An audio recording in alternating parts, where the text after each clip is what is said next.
The changeable weather at the British Grand Prix brought us one of the most exciting weekends of racing we have seen in some time.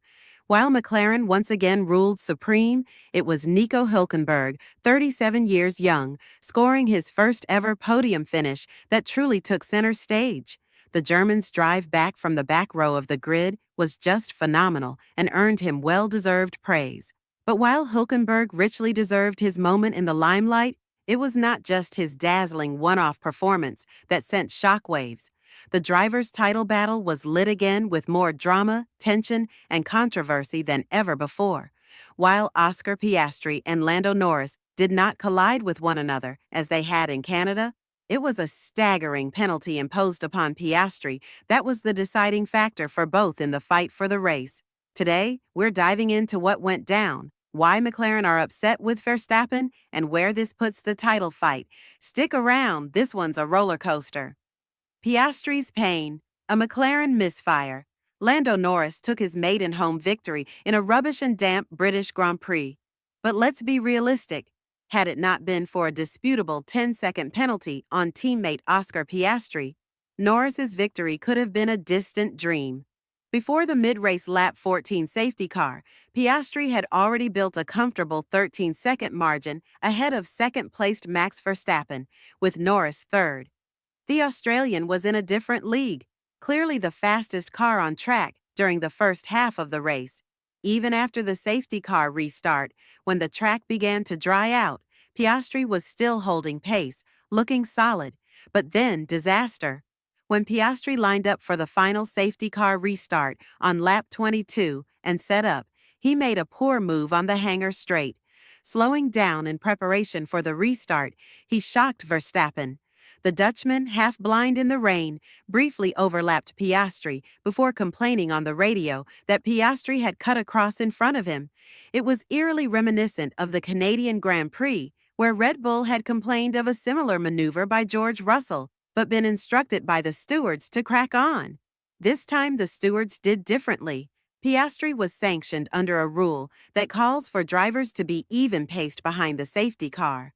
No abrupt braking, no aggressive maneuvers, which could put others at risk.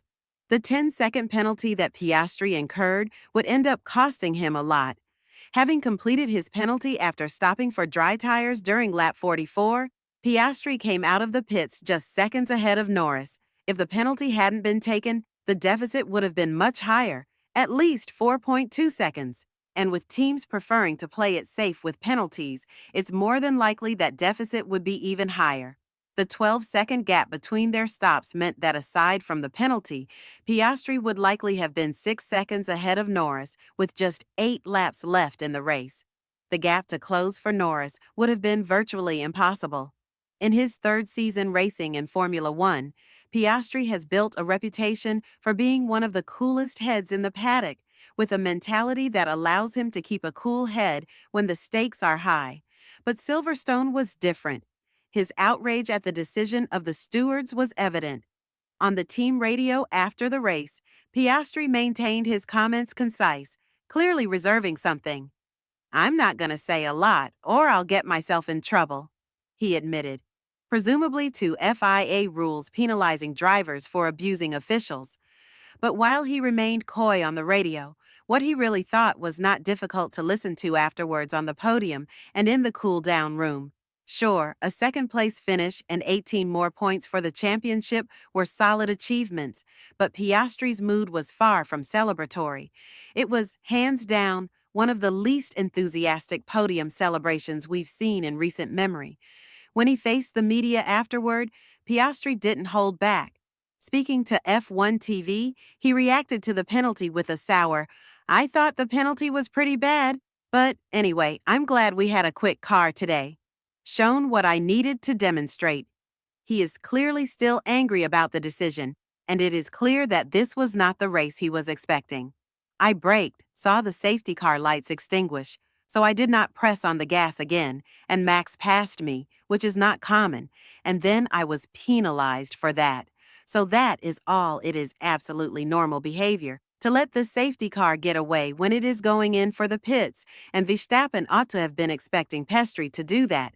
Oscar was then asked whether Max Verstappen really had to get out of his path, or whether the four-time world champion would have made more of a commotion than necessary. His reply spoke for itself. I don't think he had to duck me. I think he ducked me the first time coming back to Canada. I think you had to duck more there than you did today. So, yeah, I'm a bit shocked to say the least.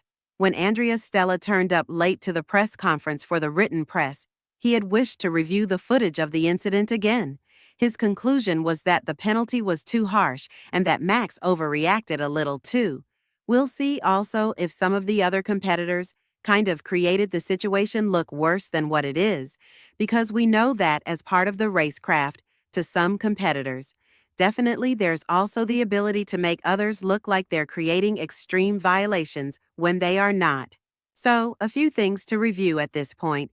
Any kind of review with the stewards will only have Piastri's penalty points removed and set a precedent for future races that will allow other drivers to utilize the same braking force to shed the pack following the safety car. Red Bull were actually somewhat surprised at Piastri's penalty, especially after George had not been given one in Canada. Verstappen said, "No one told me while racing. The thing is that it has occurred to me now a few times. This kind of situation, I just think it's strange that now Oscar is the first one to get 10 seconds for it."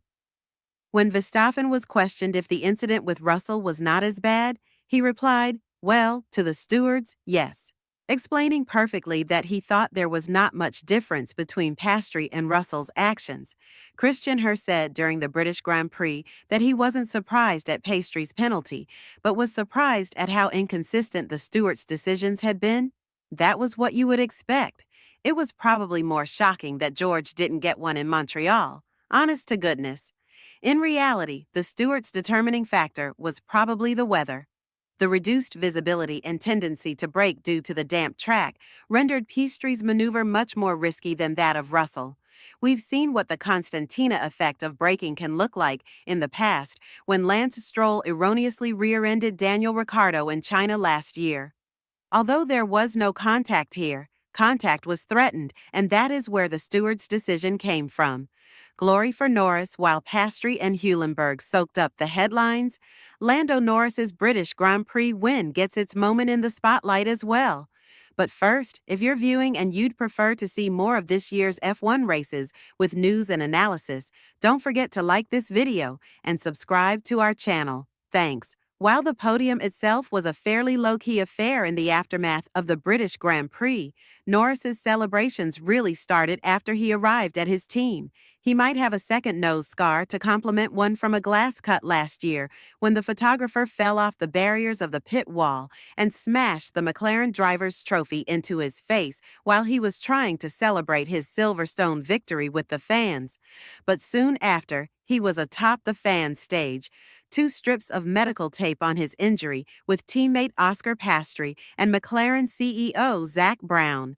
Norris did 3 shoeies, the celebration in which a winner celebrates by drinking champagne from his shoe, introduced to Formula One by his former teammate Daniel Ricciardo, and Piastri and Brown joined him. Both McLaren drivers seem to be in another league again at Silverstone, and the celebrations were well-deserved. The team will be the rightful champions of both titles this year once we get serious at the back end of the season. Talking about his victory, Norris clarified, "Eventful race. It means an awful lot. Being on top of your home race is very, very special." While he will bask in glory, he was mindful not to give himself too much credit for a win that he knows owed a lot to Piastri's penalty. You can always call it momentum or whatever he used to call it. I don't know. It's whatever you want to believe at the end of the day. I think it's still just one race at a time. I give my credit to Oscar at the same time because he drove an incredibly good race. It's 2 wins, but they've not been easy by any means. We've had good battles, but they're quite exhausting, tiring weekends because you're fighting for hundreds and thousands, and you're fighting for perfection each session, and I'm fighting against some pretty gifted drivers. So it takes a hell of a lot out of you, particularly when you have a race like today. I've had 2 good weekends, and of course, I would love to keep that momentum going, but it still calls for more consistency. 2 weekends doesn't mean anything otherwise, and I just need to keep it going and keep working hard. There will be plenty more grueling weekends for Norris if he is to take this title fight all the way to the end of the season. But his performance at Silverstone showed he can be there to pick up the pieces when needed, and his performance in Austria showed he can have the pace to beat his teammate when needed. Now he just needs to do that for 12 more races. Should be a dawdle.